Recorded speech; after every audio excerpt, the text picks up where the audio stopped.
Mga kasaka, update pala natin yung kontador na pinapakabit natin. Shoutout nga pala sa kanila. May isang taon na pala yun, wala pa.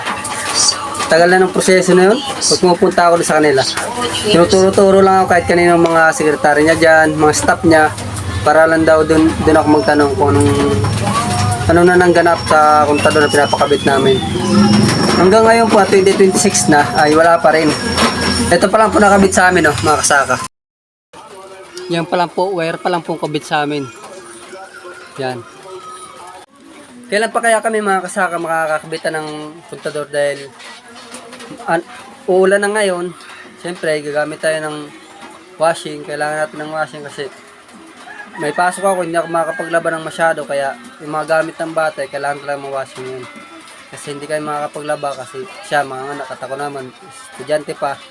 Kaya shoutout pala sa Gamay Solarista. Gamay Solarista, ano na? Galaw-galaw. Kabitan nyo na kami. Kasi isang taon na kami naghihintay sa inyo, wala pa rin eh. Update na po kasi bayad na kasi yun eh.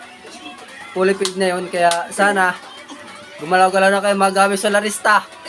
Shoutout sa inyo. Galaw na. Atay kami.